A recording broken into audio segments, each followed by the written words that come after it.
my beautiful friends, how are you all doing? It's Mimi here today, and today I decided to do a video on some of the healthy tips for growing out your hair or for having your hair shiny and healthy and beautiful.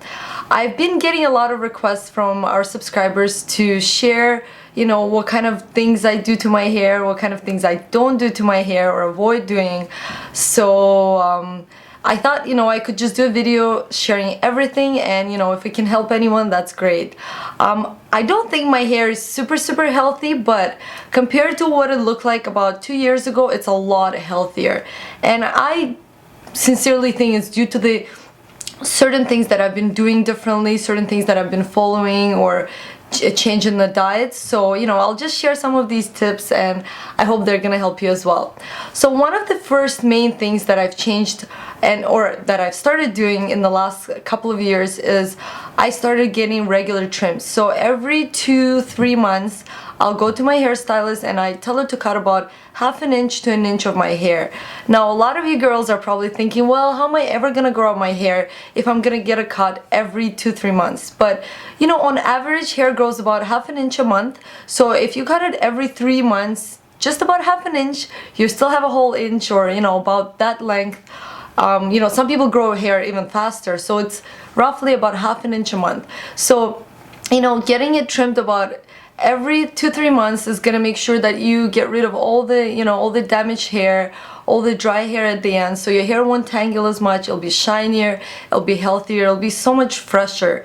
So I definitely recommend that because I've been doing it for about 2 years now, and I see significant change. Then just less split ends, it looks healthier, it looks more shiny, and just better altogether. So tip number 2 is don't overbrush your hair. I use this kind of paddle brush to brush my hair. So after I wash it and it's dry, I'll brush through it before I style it, and that's pretty much the only time I ever brush my hair. So do your research and see if it makes sense to you.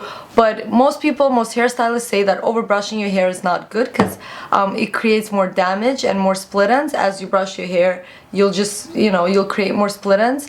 So unless you need to brush your hair, there's really no need to brush it. Tip number 3 is try to not color your hair or bleach your hair as often. I used to be a blonde in the past. I used to bleach my hair every month or 2 months, and it was so dry and so damaged. Then I colored my hair dark, and it took me a few years now to be able to start to growing it out. So I don't know if you guys can see, but my roots are darker because the roots, I think it's up to here. My roots are my natural hair color, and then everything from here is just what I colored it before. So I am trying to grow out my hair, and I think if you want your hair to be the healthiest, that would be the path to go. But if you just color your hair every few months, it's fine too. But just not to color it try not to color it too often. Just let your roots grow out a little bit and as much as you can, and then color your hair, because I know coloring the hair also makes the hair look fresh and and more shiny. So if you want to do that, that's great. But if you can't afford to let your hair grow, then that would be the most ultimate, the best thing to do for your hair, because you're not putting any chemicals in it, and it's just healthier that way. Tip number 4 is taking vitamins, taking daily vitamins. A lot of times our hair would get damaged or dull looking because we're lacking certain vitamins. So I take a whole bunch of vitamins like vitamin E, I take different oils, and I take iron and a whole bunch of other vitamins that I'm not gonna get into it because that's a whole different topic. But talk to your doctor or nutritionist and start taking vitamins or vitamin supplements to substitute, or start eating more vegetables and start eating healthier to infuse your body with all the good vitamins, and you'll see the change in the way your hair will look. I definitely guarantee you that. Tip number 5 is drinking water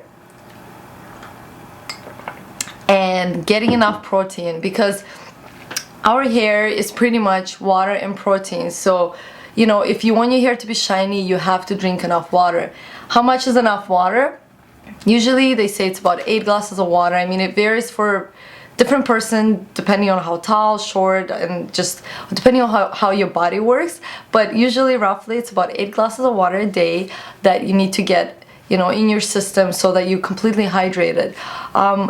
Like another thing is protein, you know, eating, a lot of us don't get enough, especially women, we don't get enough protein. So if your diet is lacking protein, your hair will lose protein, and you know, it'll start, you know, getting damaged, it'll start getting split ends. So what I recommend and what I personally started doing is drinking protein shakes, or you know, trying to incorporate more protein into your diet, so you can eat more legumes, you can eat more beans, you know, if you eat dairy or eggs, that's good too. So just try to do research on that, and you know, see what kind of foods you like and that you can incorporate more in your diet so you get enough protein. And don't forget the water, so important. Please drink enough water. So tip number 6 is try to decrease the amount of heat you use in your hair. So if you straighten your hair or curl your hair every day, try not to do it every day, do it every other day, or you know, sometimes leave your hair natural. So if it's straight, just leave it, let it be straight for a couple of days. If it's curly, you know, just put some mousse and let it be curly. My hair is kind of wavy curly, so like I don't straighten or blow dry my hair every day. I've pretty much stopped flat ironing my hair. Like I'll do it maybe once a month the most. So you know, if you have a good blow dryer, you can just pretty much blow dry your hair straight, and then you know, and then style it accordingly. So if you want to just leave it straight, that's great. If you want to curl it, you can curl it. But you know, give your hair a break if you can. I usually style my hair every 3 days if I can't go longer without it, you know. So I'll style my hair, then the second day you'll just do a ponytail or do a braid, you know, so that you don't have to use heat on your hair every day, you know. And if you do use heat, make sure to use a heat protectant. We personally, me and Layla, we love Treseme heat protectant, but whatever you like, you know, use that heat protectant. Make sure to spray it, you know, evenly all over your hair before you use and every time you use any heat on the less heat you use on your hair, the healthier it's gonna be, you know. And if you use a heat protectant, then at least you're gonna decrease the amount of damage you're causing to your hair by using the heat. So make sure to definitely follow this tip, because you're gonna see significant change in the way your hair looks. Definitely. And the last tip that I want to leave you with is definitely research and get a good shampoo that is sodium and or sulfate free. Lately I've been using this Rusk Keratin hair shampoo. I don't know if you guys can see it. But anyways, I'll put the name at the bottom. So what you're looking for is it has to say that it's sodium chloride free or sulfate free. And what sulfate is a chemical that creates, you know, when you wash your hair, you have a lot of foam. So it's a chemical that creates a lot of foam. So usually when a shampoo, it foams a lot, we think it's a good shampoo, but it's actually the opposite. It doesn't really say anything about the quality of the shampoo. So actually sulfate and sodium is a chemical that's really harsh and damaging to the hair. So what you want to do is avoid that chemical and completely eliminate it from the shampoo or conditioner you're using. From now on, when you're shopping for your shampoo or conditioner, make sure to read the label and make sure that it says sodium free or sulfate free. Try to choose the most organic, the most, you know, natural kind of shampoo, because it's the best for your hair, and your hair will definitely thank you for that.